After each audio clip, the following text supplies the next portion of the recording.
Evening, everybody. Thank you for coming tonight and supporting our Architecture Week. Welcome also to Kate Digney. Kate's Head of Landscape Design at Levitt Bernstein Architects. Big thanks also to local architect Tom McAviney for organising Kate's visit to Jersey. Tom worked at Levitt Bernstein for several years in London up until 2015, and Kate was clearly an important influence on his career. Kate is going to be talking about co-design, which is the process that emphasizes the value of community input in shaping new places. This fits particularly well with our theme for Architecture Week, People Make Places. So, over to you, Kate. Oh, sorry, could I just quickly say, I have to say, there's an escape stair over there and here. There are some loos, and we are being filmed, so hopefully that's all right. Kate, sorry.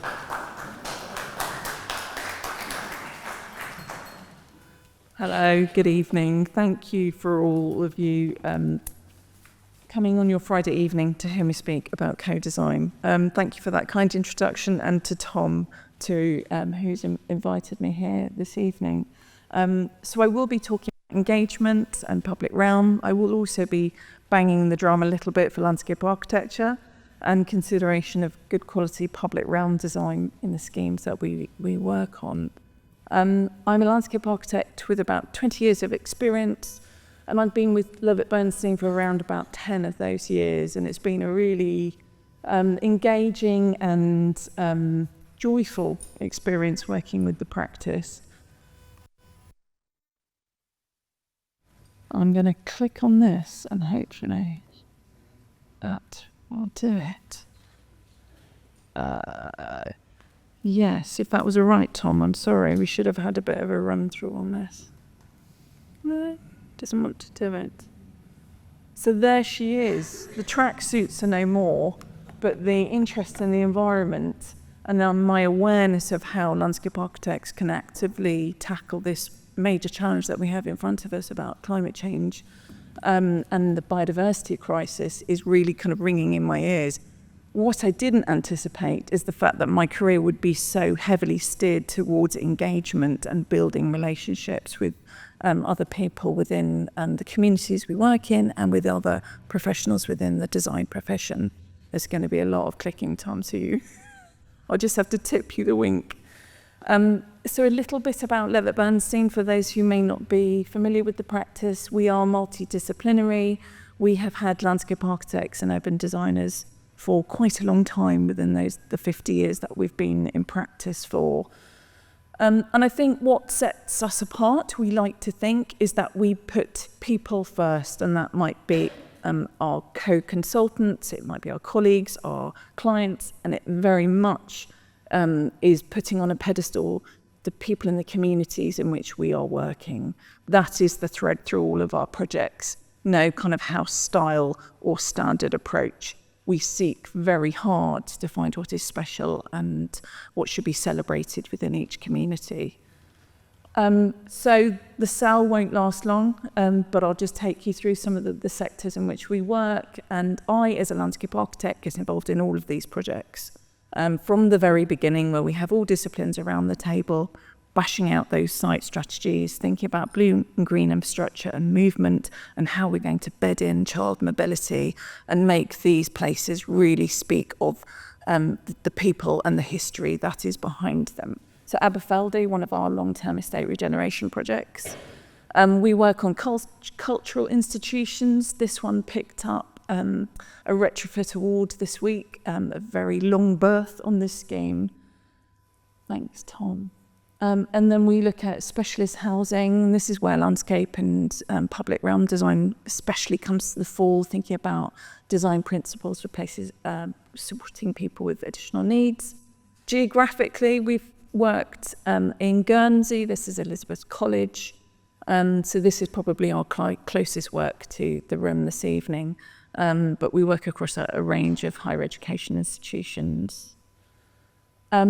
But as I say, I think this thread that we place such emphasis on has really come from our track record of long-term estate regeneration, where building those relationships with the people in the places where we work has been so vitally important This is Ocean Estate in Stepney. And that's really kind of where we've developed our expertise, really, and that's what we have become known for, especially as a practice that's given the kind of the track record from which we've worked through on our more recent landscape and park projects as well. At Aberfeldy's, this is our long-term regen project in Poplar. I wrote a brief for a public artist to collate public art and wayfinding strategy as part of a planning obligation for the site.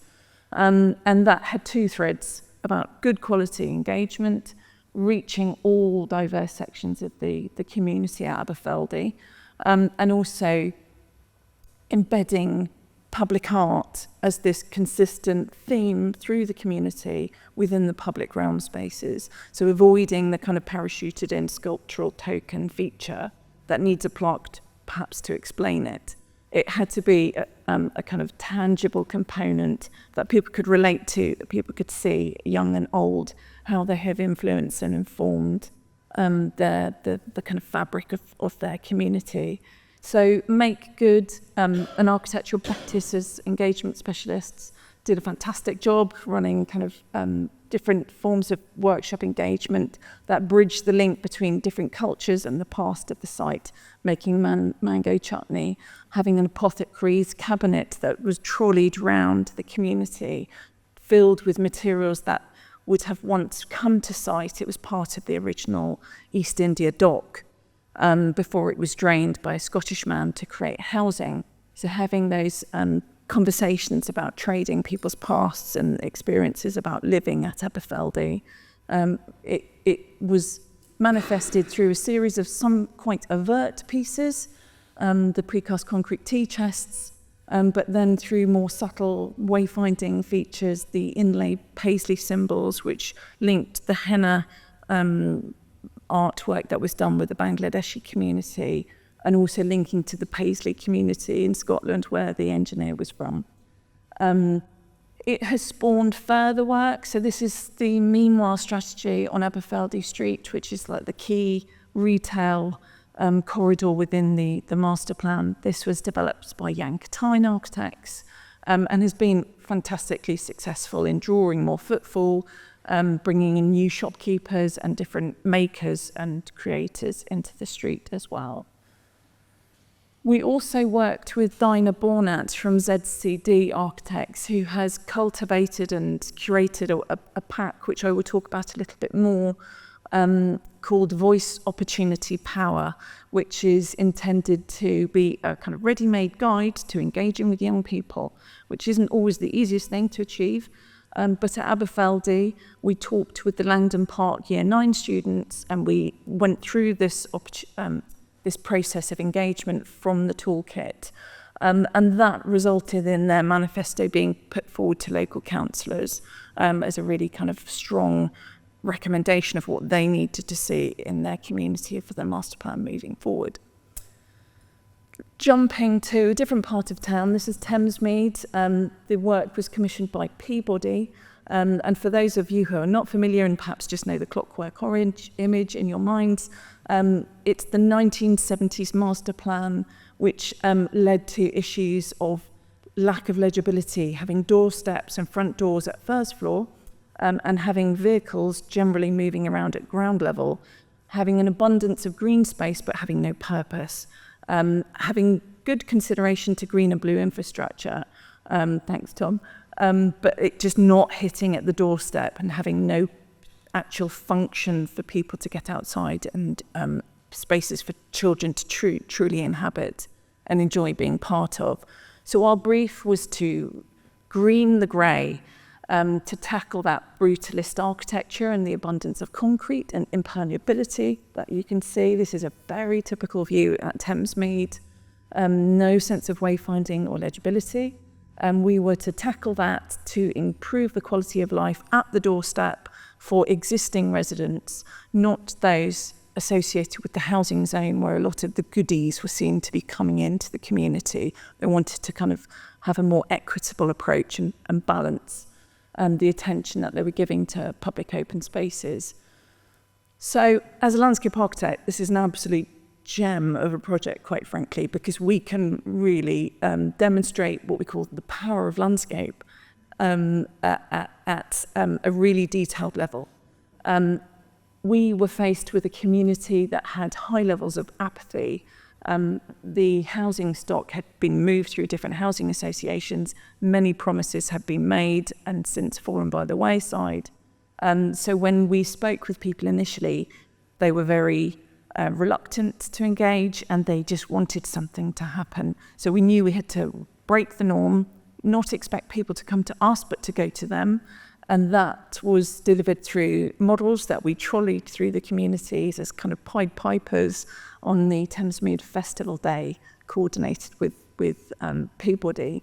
And the children came out of their houses, which was something we just had not seen in all of our kind of baseline watching, walking, studying of the existing community to quite a kind of horrifying degree. Weekends, summer holidays, no children around, no ball game signs in abundance, but nobody actually using these large expanses of concrete. From that initial feedback, people fundamentally were saying, let's get on with it. We don't want to talk about it anymore. Thank you very much. I don't want to be part of phase one. Do it somewhere else. So we had to show quick wins to try and build confidence that change was coming, and it could be positive change that people wanted to be part of. So that looked like this, wayfinding to highlight key routes to primary schools and to local retail, looking at defensive space treatments and undercrofts that were dead and unenlivened, so bringing in public art and murals. So quite bread and butter things, really, but equally very successful if you get them right. And working with Peabody, we spoke with a local youth group called Archway Project, fundamentally a group of slightly naughty boys who very much like motorbikes and perhaps in the wrong areas of Thamesmead. So Archway Project steered them, showed them skills in welding, which can be used for motorbike enthusiasts as well, but also could be channeled towards street furniture production. And we worked with the kind of pattern refinement and came up with these principles that then kind of dropped into the public realm schemes that we were created. So it immediately gave them a kind of a hook and a sense that they've contributed and have influenced their open space. I can't help but add in some before and afters because they are so powerful at Thamesmead. This is typical: grass removed, hard to access, hard to maintain, pedestrian routes at ground level that are like motorways, and this cacophony of ground level conversions of garages into habitable rooms with boiler flues coming out everywhere. An inability of understanding where is someone's front door, is it their back, is it their front? So much so that the emergency services struggle to find people, which is kind of obviously a worst case scenario. So from this, we went to this, bringing in play, thinking about the key routes to the primary school, having this kind of play on the way that also was embedded with biodiversity, and a new succession of tree canopies. And the next one from this, the kind of environment at the doorstep, super unappealing, to a condition that actually makes people want to linger outside, inherently aiding mental health and feelings of wellness, being able to enjoy spending some time outside with your friends, family and children. I think there's one more, another kind of pedestrian key route. Just creating spaces where people can socialise and be kind of good neighbours fundamentally. So I've included these examples because it is still a lot of what we do. It is good quality engagement. It is using public realm as a device so people can associate with it. Everyone has an experience from when they leave their doorstep, whether they're a child going to school or going to work. So it's an easy medium to start talking to people about. However, co-design really kind of pushes it that much further. Co-design is designing with people, not for them. So it's very much a change in mind shift. It is bringing lived experience to the table and looking at it with utter equity. So it's not a them and us, it's the group of people around a table who are all contributing, and we are all making this design better through workshop and conversation.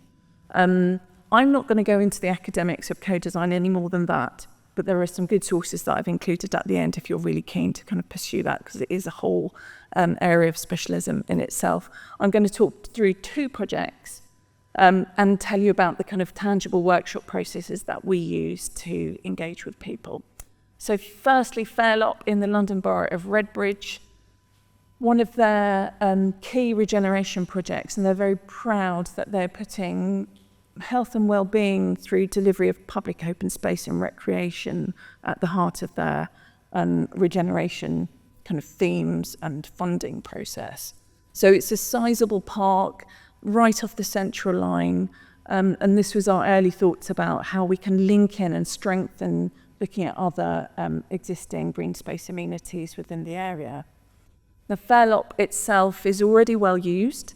Certain kind of commercial drivers to the park, the water sports, there's a marriage centre, there's the lake, which itself is 3.5 hectares. It's greenbelt, it's also a site of importance for nature conservation. So there was already a lot going on there, but there will be more as gravel extraction sites come online. Part of our brief from Redbridge was to look at the financial viability of the park moving forward so that it could wash its face, to increase the level of kind of commercial return from initiatives within the park. And we work with Focus Consulting to kind of set that proposition out. The brief, as you can see, touched upon many different things. One of the key things was to balance people and activity and increased levels of footfall with this SINC status, site of importance for nature conservation. And so we had to really ensure we were getting that balance right, as well as considering delivery, phasing, sequencing, and how we can raise the profile of the park as well. Within the co-design group, these were the key themes that we were looking at, which will be kind of quite sensible and logical. The big hitch, though, was that we were actually tackling this in COVID, and this was our first co-design project.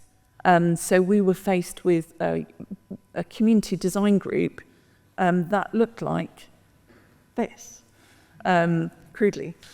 So we had about 50 users within the community design group, and it became quite quickly quite unwieldy and quite hard to manage voices and making sure everybody is heard. So we had to kind of split them down into different groups. We coupled it working with Kaizen, with on-site engagement forms that would then kind of direct people through to the online information as well, to try and exhaust all opportunities as people enjoyed their 20 minutes of activity in the park. And this was one of the first votes that we did. As you can see, really clear poll result, which was easier with a larger group, looking at the intensity of intervention. So not going for the kind of utter commercialisation of the park, but kind of trying to find that sweet spot in the middle, balancing ecology with new footfall and activity.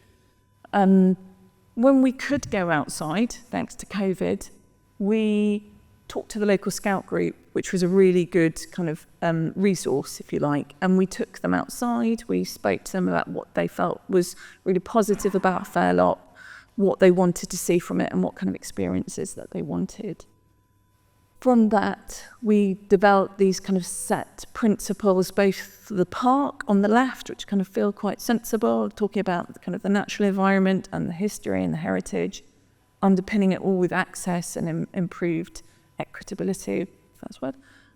And then looking at the play principles, again, making sure we had challenge and risk and a little bit of kind of threat in there as well. So really astute children, really kind of deeply informing the way in which we were thinking, and that was achieved through workshops. So creative collages, talking all the time, and making models, and then presenting those models and setting out their collage ideas, which many, as you can see, were kind of very aspirational, but in a really positive way. And from those conversations, we kind of distilled down, and with their blessing, developed 3 threads of the narrative. We come with the idea of water. It's such a key component at Fairlop.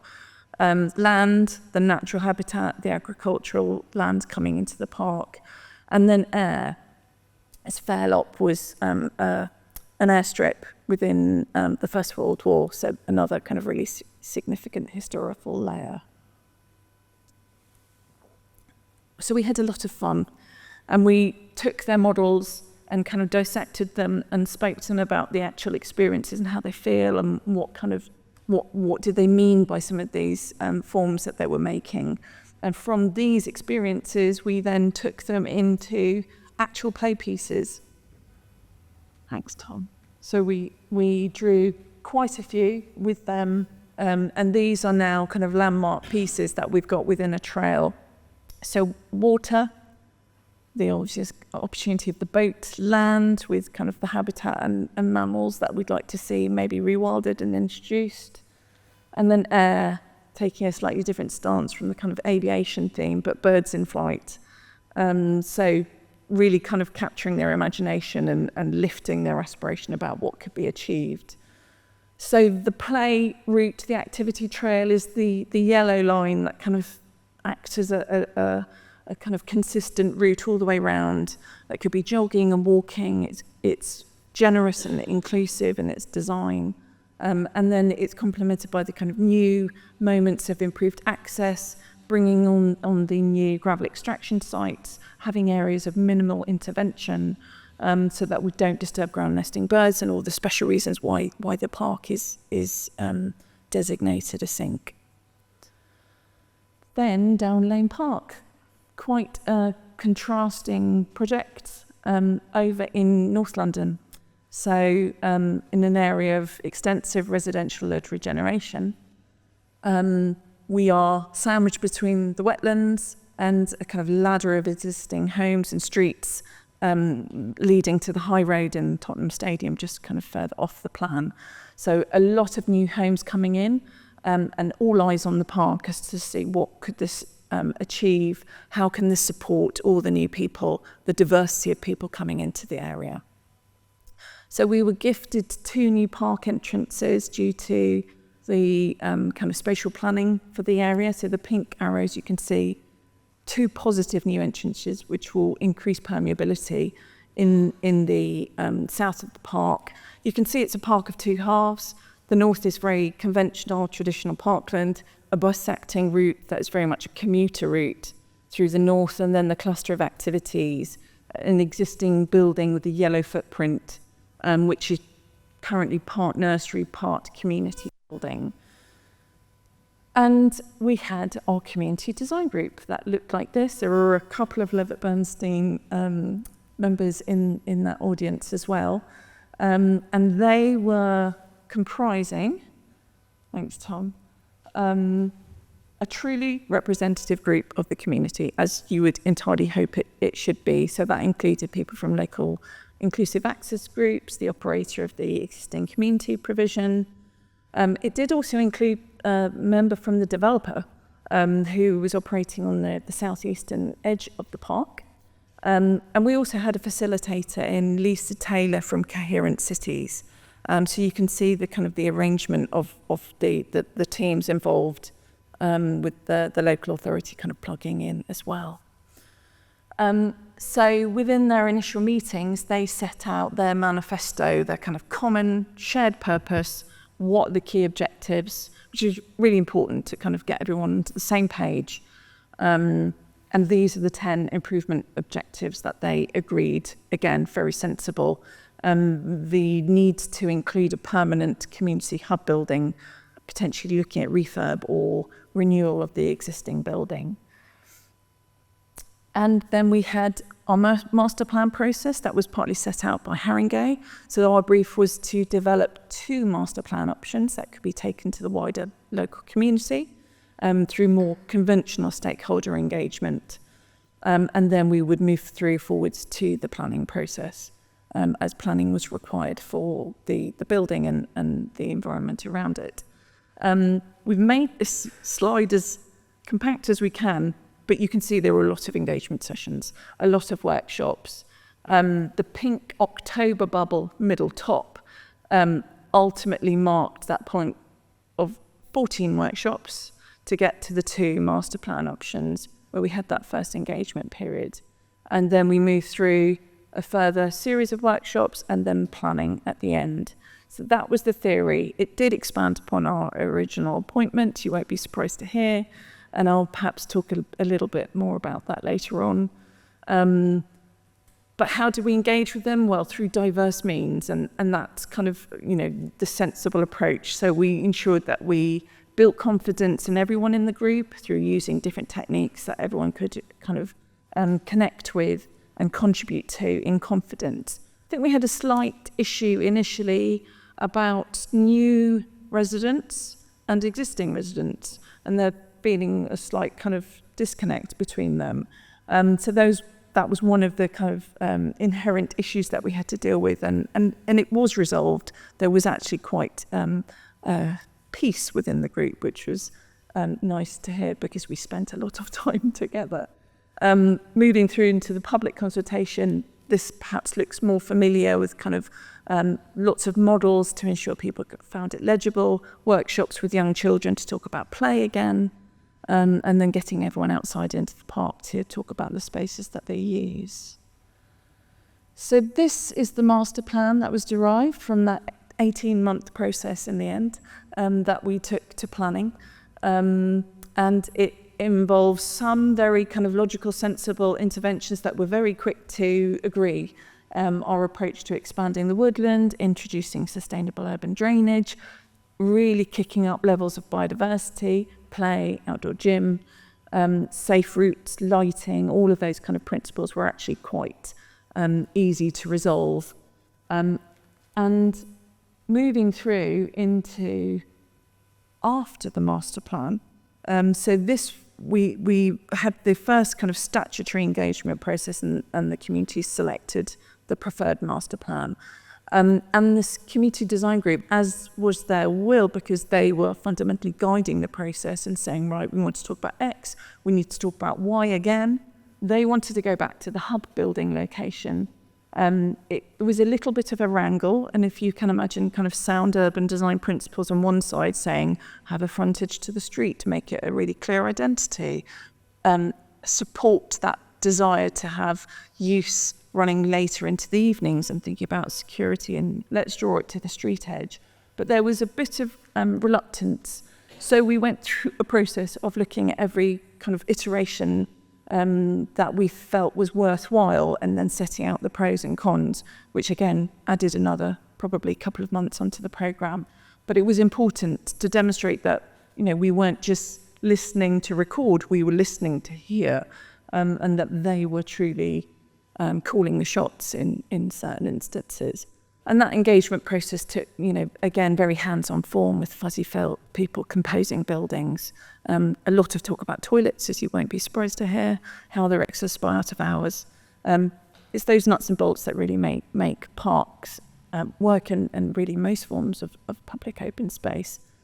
And then we showed how those principles, or those kind of the sequence of movement through the building, a lot of consideration about sustainabilities, you won't be surprised to hear either. It was designed to passive house standards. So we kind of really clearly spelt out the kind of the uses within the new building footprint, and how it really works well with the community garden that would be delivered right alongside it. So some nice alluring visuals. So this is the view of the building from within the park, dealing with the slightly tricky boundary to the community garden that had to be secure. Looking at the street edge during the day, but also in the evening. We were working with lighting designers, bit of a shout out, Light Follows Behaviour, Elettra Bordano, and then some look and feel about the internal spaces, so you can see the kind of quality, light, airy, timber, very generous spaces. And the CDG process, the community design group, has not stopped at planning. It's gone through technical design of the hub, especially, a lot of scrutiny.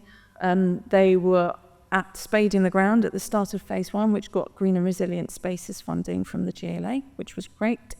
And they've been involved kind of looking at the final inspections before the park was handed over as well. And it's just been to the absolute benefit of the scheme, to be honest. It's also spawned other initiatives we've always been clear that the north of the park, which is actually also a site of importance for nature conservation, we would aspire to extend that to the south. And as part of that, we needed to ensure community stewardship of the park, which is, the obvious legacy that we want to try and build. And landscape, again, is really good for that. So we set out a whole list of activities that local community could get involved in.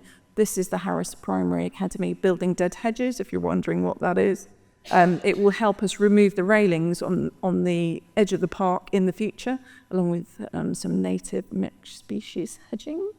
And also we were thinking about how we can extend that engagement with young people into weaving kind of public art as a key theme. The sports courts is an obvious canvas for this, and that this is a great scheme over in the Royal Borough of Greenwich. So that's one of our kind of benchmarks quality that we'd like to achieve. So a lot of research into coloured surfaces for sports pitches. And then it kind of dovetails very nicely with social value, which we've always done a lot of as a practice, just because it feels right and it feels quite easy to do at times. It works in a similar way to co-design. We run similar workshops. This is Stebben Primary, which is a stone's throw from our other scheme, Bartlett Park, which I know we were talking about earlier. We were put in touch with them through Poplar Harker, one of the park stakeholders, and we've been going back there every year just because it's such a lovely thing to do and our directors support it. So we talked to them about landscape architecture and about careers in the built environment and looking critically at the spaces around their school, and workshops building imaginary bridges over canals as well. So thinking about tips for success and why we feel it was a particularly successful process on Down Lane Park especially. Like most things, it comes from a really clear brief and having a kind of strong position of common understanding.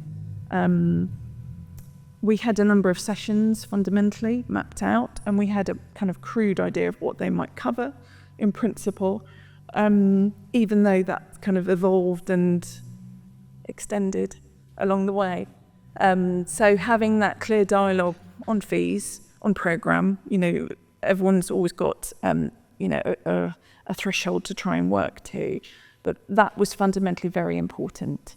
I have seen tender opportunities since that say we want to do co-design, that don't set out what they determine co-design to be, because it's still not necessarily entirely a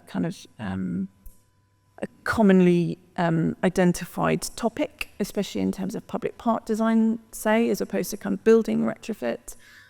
So, as ever, communication is kind of key. Sorry, Tom, I'm just going to labour on this a little bit longer, if that's right.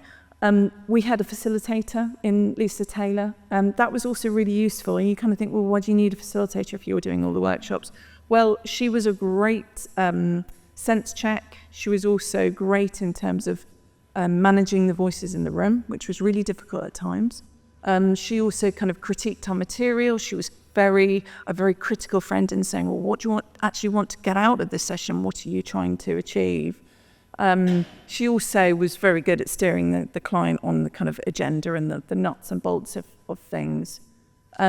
Consistency of attendance is kind of an obvious one, but you need it on both sides. You need it from the community design group, and you need it from your consultant team as well. Another obvious point, but sometimes not directly said, you need to have the right personalities from your consultant team as well. You've got to be minded to engage and to give it, I wouldn't say kind of respect, but I mean, come to it with absolute equity, patience, and this mindset that you are listening to find out, you are genuinely curious. And not everybody has that in them. I think, that's fair enough to say.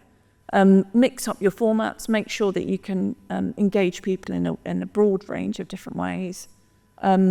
Ensure that the CDG is truly representative. That is a fundamental requirement. And I think, in a way, client assembly of the CDG is probably quite a good sense check and a test that the client is genuinely clear on what it is that they want to do. So I think if you have to come in as a consultant and then try and identify key community members, and that's going to fundamentally waste a lot of your time. I think having a client who's already identified or already collated their community design group is genuinely ready to go and is kind of passionate about the process. And then patience, fundamentally, because there is a lot of time spent, a lot of time sacrificed, weekends, evenings. It is a lot of patience required at times, a lot of stamina, as my colleague put it. So I'll leave it there. I'm happy to field any questions about co-design, about public space design, biodiversity net gain, really anything. But I also thought it would be useful just to kind of signpost some further sources. So 2 colleagues, 2 consultants that we work with commonly, Archeo, have recently published guidance as toolkits for retrofitting and co-design process, more kind of focused towards architecture. Dinah Bornat's Voice Opportunity Power is this online resource that is commonly available. Beyond Sticky Notes are a great, quite academic source of detailed information talking about co-design and co-creation. And then Peabody, who, you know, I have a lot of time for, who really put landscape design, public space on a pedestal, and Phil Askew, their director of Public Realm, who has kind of made Thamesmead his kind of legacy, if you like, after delivering the Queen Elizabeth Olympic Park. They have had fantastic outcomes in investing in both new homes and existing homes, and they're doing great things in Thamesmead. And a lot of that is involving residents from day one in this co-creation process. So Together in Thamesmead is a really lovely document that you can kind of see what they have achieved as a housing association. And I believe that's it. Thank you.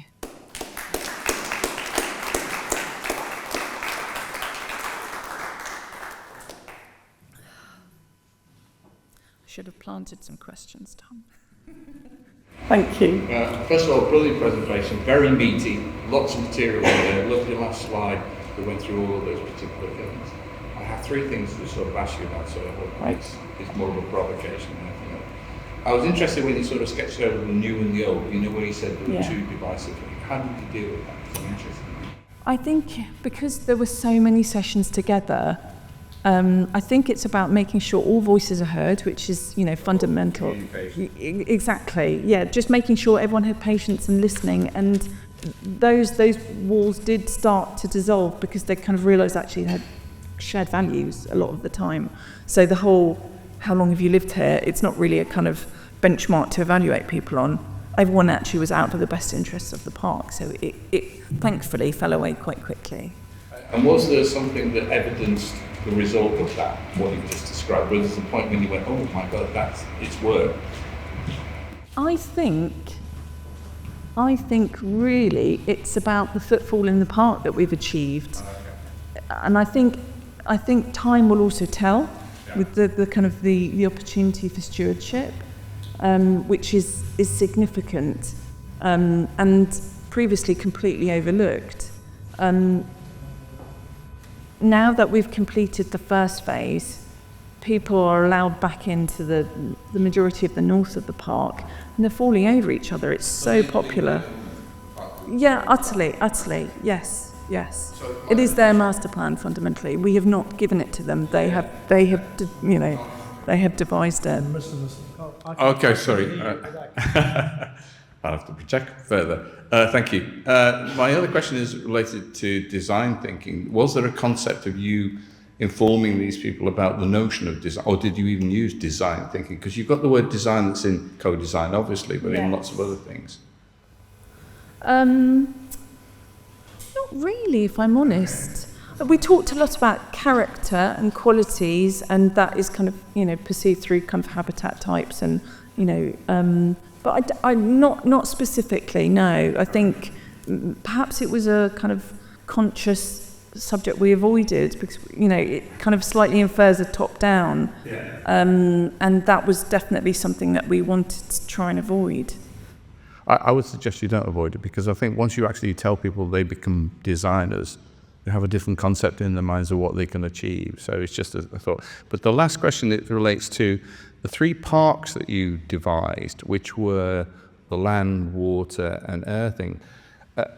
From my perspective, and this is provocative, seemed quite tokenistic to actually, each of those was a lovely little part for kids, but the notion of adding in a bird or whatever, well, how did that evolve? Through fundamentally talking with the scouts and trying to come up with a theme that could kind of collect and give variety along this route, or along which I think there will be about 13 to 14 different installations of play. So trying to hang the hat on something that is kind of park specific and spoke to them. Fairlop, I think the budget in total is around about something like 50 to 60 million pounds over a very long-term phased approach. So obviously play is going to be a big ticket item within that. Kate, that was a fantastic talk, thank you. Picking up on Rod's point about design, it's quite interesting because some designers can be quite possessive about what they're doing, and I'm interested if you've had any experience of how co-design can be influenced by AI. Oh, if I'm honest, no, but I can see opportunity areas, the inherent speed with which AI can be made to work. So, you could be having a conversation about someone about the qualities or the feel of a space and produce graphics that can immediately help them kind of further depict what they're talking about or what they're not talking about. I've not come in to play with it directly myself, but I can see it approaching around the corner. I was thinking more it gives people a chance to be the designers. Yes. But I think within some of the techniques we were using, they were almost doing that through kind of fuzzy felt and composition themselves. And then we would kind of evaluate and talk about those principles, and everyone would bring their proposals together. Yeah. Thank you. Hiya, I'm interested in outreach and how you might engage with people who might typically not get involved in these kind of scenarios. So at Down Lane Park, one of the kind of powerful forces of the community design group was their further web of connections. So they were kind of the interface to filter down into the finer kind of tendrils of the community what the thinking was from that session, and they were then bringing back feedback from the kind of the park user forum as well.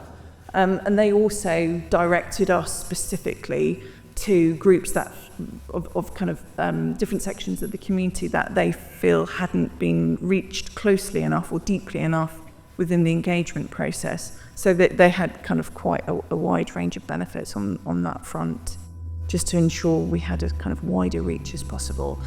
Down Lane Park, I didn't mention the budget for that is around about 9 million, so critical to get buy-in and support from the local community. Otherwise, what are you doing fundamentally? Yep. Hello, thank you for your fascinating talk. In Jersey, we seem to have a problem between the top end and the low end, if you like. We have £100 million schemes with community involvement where the technological solution is already in place and the community engagement is condescending at best and is centres around how much do you like this scheme. At the bottom, we have £100,000 schemes which centre around primary school children and how many dragon escalators can you fit into a playground, which then get value engineered down to a swing and a roundabout. How do you sell your professional expertise in the middle of this mess? Gosh, I'll answer that as best I can. I think I would like to say, from a kind of rose-tinted perspective, the earlier the better. Bringing public realm, as I've already kind of said, bringing the existing assets of the site, looking at the context of the site, what are we exploiting, what are we, developing or augmenting, from an as early point as possible, but also then building this narrative of this wider challenge that we all have about climate change and the biodiversity crisis, And so maybe coming at it from that perspective as well, so people can see that actually interventions might be small, but they're trying to link into a bigger picture, and they are trying to have more kind of wide-reaching benefits. Earlier the better. But that's coming from a perspective where landscape architects often actually aren't in the project until RIBA 3, so it's a tricky one. Just following on from that, really, I was interested in your observations and advice about landscape post-completion, and sometimes greening the grey can terrify authorities, housing providers. How do you safeguard landscape designs throughout the process, but also into maintenance, in changing that mindset of how we can create but also maintain and evolve and nurture landscape for the future? Good question. Very topical question.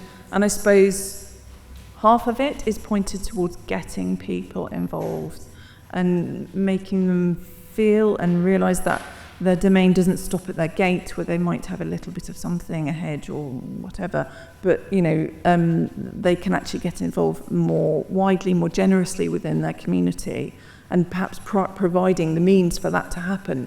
Maybe that's through housing association more easily, but showing those opportunities for stewardship, kind of stewardship small and stewardship really significant.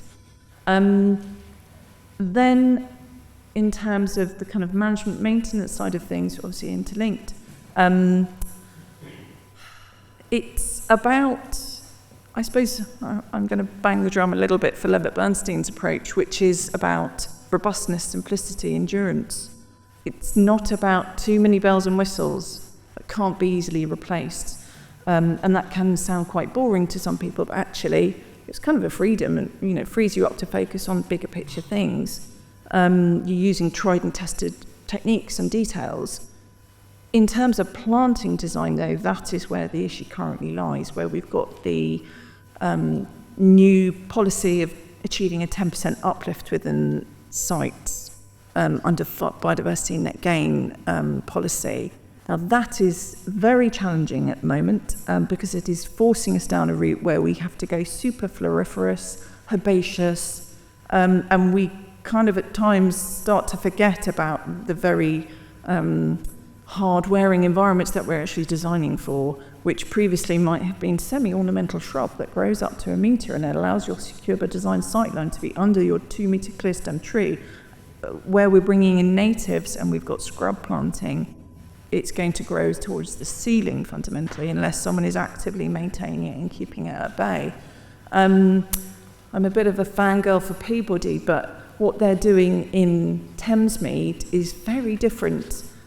Taking local people who, in the Thamesmead instance, people who have lived there all their lives, often kind of generations since the 70s when it was first constructed, and they are training them at Capel Manor. There are courses being devised by their maintenance guys and by their kind of senior leadership, and they are putting it in the hands of local people, and their maintenance regimes are unbelievably good. They have a significant burden in Thamesmead with the quantum of green space, but it's always been quantum high, quality low, and they're now starting to redress that balance. And as a landscape architect who's been back very painfully to several schemes you've lovingly done planting design for and seen it's an absolute guerrilla site now, Thamesmead and Parkview looks as good as it did the summer after completion. But I think the point about BMG and how it's driving planting design is a source of concern for me. I think at the moment it's a really difficult problem, and I don't think it's going to be sorted. I think the BMG guidance has been revised and it's continued to be tinkered with, and the metric is changing. So I don't think it will stop anytime soon. Watch this space. One more here. Hello, another question about the middle ground. About 12 years ago, I think, we had an inspirational lecture here from Muff Architects, who I'm sure you're aware of, I can tell via your talk tonight. They'd worked on various landscaping projects, mainly in East London. And my question to you is, how do you negotiate the gap between the representational and the inspirational? Because a lot of what they were doing was just little clues, but you could spring on from there. And the imagination, as we all know, has no bounds. So within your community, your co-design, your workshops, how do you steer people away from literal representations of a swing? This is a playground. We know this is a playground.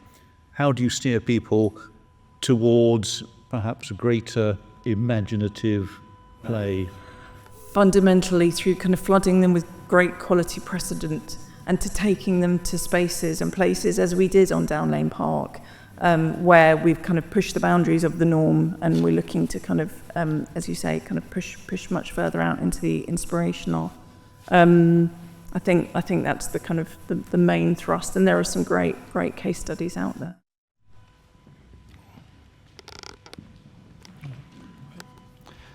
Thank you for the talk. It was really inspiring. I'll keep thinking of the word compromise. And I'm just thinking when it comes down to the before and the after views that were shown right at the start, what resulted was great. But often when it comes down to designing amongst committees and groups of people, you end up with what can be a little bit grey and mediocre. How do you go? Do you lead to inspire to great things and then find yourself back to where you want to get to? Or will you just leave it purely in the hand of other people to guide that? Because I think, and I was saying this earlier, I hate to kind of admit it, but sometimes what we're doing as landscape architects isn't rocket science. It's actually quite bread and butter things. We're talking about at Down Lane Park, adding paths so you can walk around the park and you can, as a wheelchair user, rest and move through woodland spaces with a sense of safety and prospect. And so sometimes it's as simple as that. And actually walking through the space with the client, it's amazing the level of transformation you can achieve with some simple landscape interventions. So you're not often shooting for the moon and feeling that you've missed. More often, you've done something quite simple and you're thinking, my God, that's really unlocked the space. Hurrah. Quite cost effective as well. Hiya. I've got two questions, and I'll ask them both, and then there you go. So the first one is, who, on your experience of the co-design approach, who has been setting the agenda? I think you mentioned the Peabody, and they seem to have been the one in that case, but have you found yourselves trying to encourage clients and sell the value of it, and how did you do it? And then the second question is, with your community design groups, what channels of communication did you use beyond just the actual workshops? Did you have any kind of digital or email or WhatsApps and things like that? So to deal with your first question, because co-design, I think in my experience, so we've talked about the two-part projects, and you can see the length of those kind of pre-planning processes, 18 months. It is quite difficult to kind of say to the client, oh, how about some co-design, if it's not entirely on their agenda. And that's partly why I did include the two previous projects where we're just talking about good quality engagement. I think that's perfectly fine. It doesn't have to always be co-designed. There's not always going to be the budget or the time for it. And it does introduce elements of risk to a programme, as discussed as well. So I think, actually doing good quality engagement, reaching different user groups, not always defaulting to the kind of pin-up session where people have to come to you and give you their opinions. That is very meaningful as well, or it can be made to be very meaningful. In terms of your second question, it was generally a face-to-face thing, which I think is probably for the best, because sometimes people behind digital devices can start to morph into different people, if I can put it that way. And also, there was a little bit of email traffic, but it, again, didn't always feel like the most appropriate approach, if I'm honest. I think kind of directly speaking, pointing, showing, that is kind of safe territory, and that is where we lingered fundamentally. Just very quickly, that photo you threw up there, is that a replication of an actual event in one of your parks? I must be completely honest and say that is a mix of Play Studio, which I co-lead, and Irene Craig's studio, who are working on the community building. But it's just, as you'll know, it's very difficult to take photos of people unawares in public spaces. I asked it because of the diversity of people's pleasures, the children and the abbots and MP, and I wondered if that was a representation of what you believe, which I think is fantastic. You did. Tom Randall brought his kids. But otherwise, we are a diverse practice, and we love that side of life. Yeah, very often when I see it, it's like kids are really asked to the table. And then you got to think about Elba Hay Hospital, it was designed by Veltrip. You just go, wow, I don't know this. Okay, thank you. Okay. Thanks. I was just wondering if there was any, you talked about all of the upfront stuff leading to planning applications and then implementation. Is there any assessment of the impact of these sorts of works on the sort of resilience of communities after the implementation of this sort of project and this sort of approach? I think, again, it's going to be in the hands of Haringey. With architecture, there's a much more, the factor of post-occupancy evaluation is far better established than it is potentially with open space. But I suspect the figures for open space are going to be, pretty fantastic. So anecdotally, yes, but nothing in terms of hard facts and figures, I believe, at the moment. It is quite a difficult one to kind of get that quantitative and qualitative information, but I agree, it should be sought. Yeah, I just wonder, with some of the housing estates, for example, whether there had been any change in the sort of turnover of clients or the colonialism. We shall see. I think there will definitely be. So to the north, you can see the hoarding, the red line in the background. That is Ashley Road Depot, which the first building is being handed over towards the end of this year. So that is all yet to come. However, the homes to the southeast, on the park edge, that are already there, there is a slightly unfortunate situation of palisade fencing defining them from the park level. So that is definitely something that we were desperately keen to kind of strip away. So that will be a clear test of the future of how kind of footfall and activity and better sense of prospect and surveillance across the park, that relationship will be a true test for the future. Hi, Kate. No, thanks for a great talk. Clearly, you're working for public companies, and I really like what you have to say about, the co-design. But what about co-funding and co-delivery? Do you stray into that area? I work in public engagement, and it's that kind of stakeholder value thing, isn't it? Which again helps your longevity. If I'm honest, no, it's not something. I suppose the co-design work we've done so far has been with Haringey and with Redbridge. So as you say, kind of local authority clients who are really, really pushing that. So no kind of further forays as yet. I've got a question actually. What do you find the best way to communicate with the community? So you've got people like you and I and others in the room that are the motivators, and we maybe end up with a small crowd of people, but we want to get people together, do the workshops, etc. So what's the main and most effective means of communication? Is it Facebook? Is it knocking on doors? Is it leaflets? What do you find most effective? I think leaflets can quickly turn to apathy, and something that gets squirreled away with the kids' homework. It certainly doesn't in my house, and I kind of see it and get inclined and think, But so I would say wherever possible, face to face, that kind of human interaction, you can't beat it. Wherever possible. It is one of the hardest forms, but.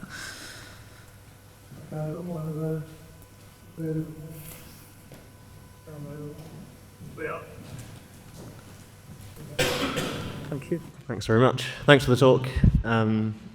Just a question on Levitt Bernstein as a practice as a whole, I guess.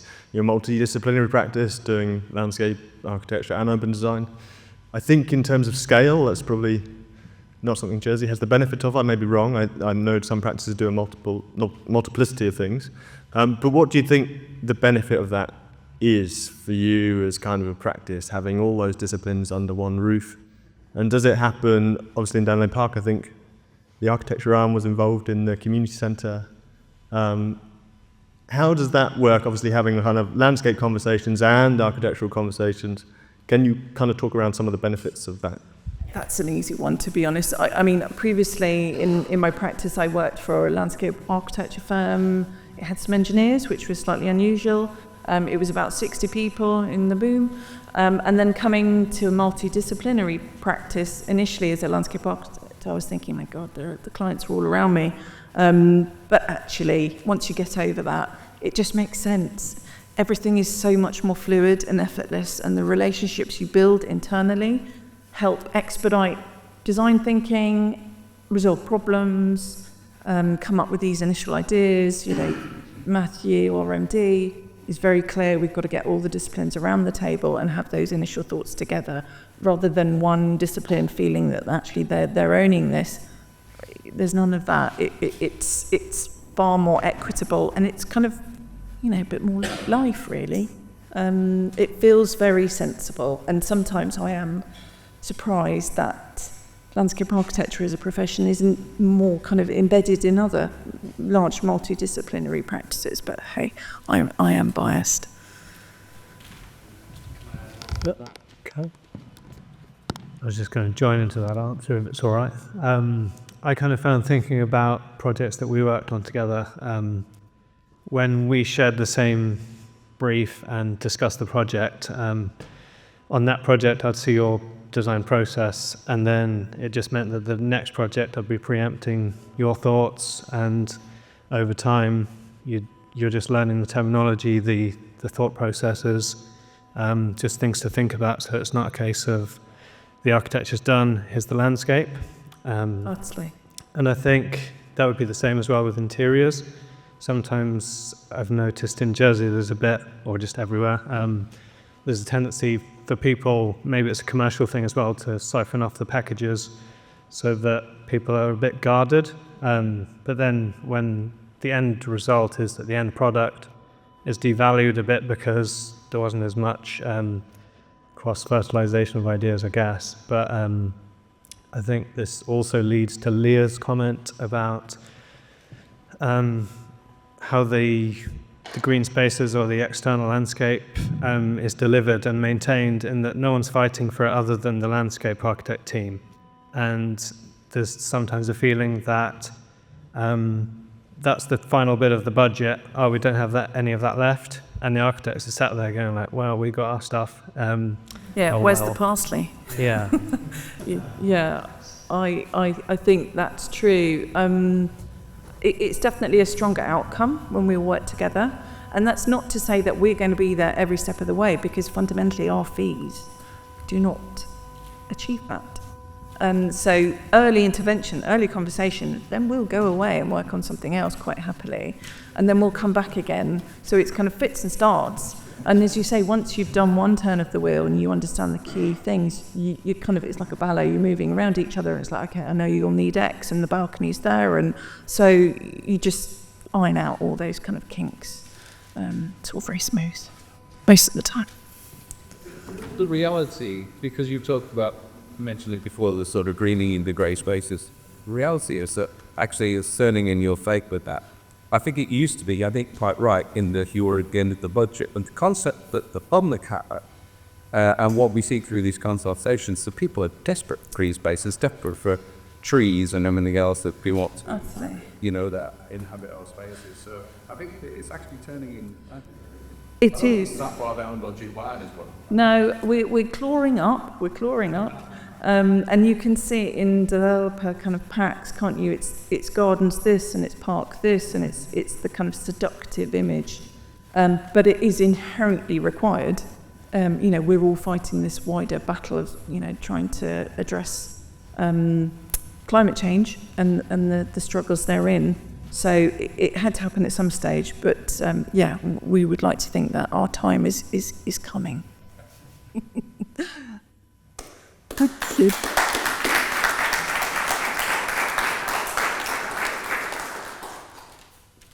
Kate, thank you so much again.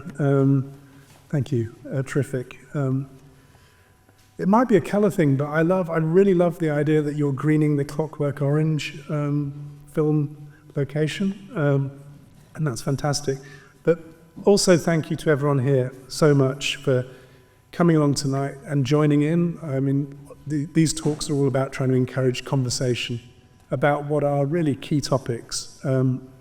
So just to let you know, we have a action-packed week next week, lots of events, and you might have noticed there are postcards on some of the chairs. There's a QR code on the postcard, which if you scan it on your phone, it'll give you all the details of everything that's going on next week. And also, feel free to design a postcard, draw on it. It's about imagining being in 2040 and sending back what you think Jersey might be like at that time. So feel free to be creative.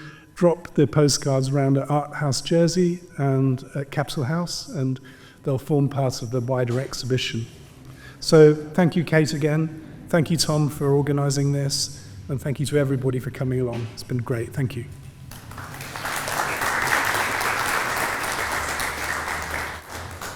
See.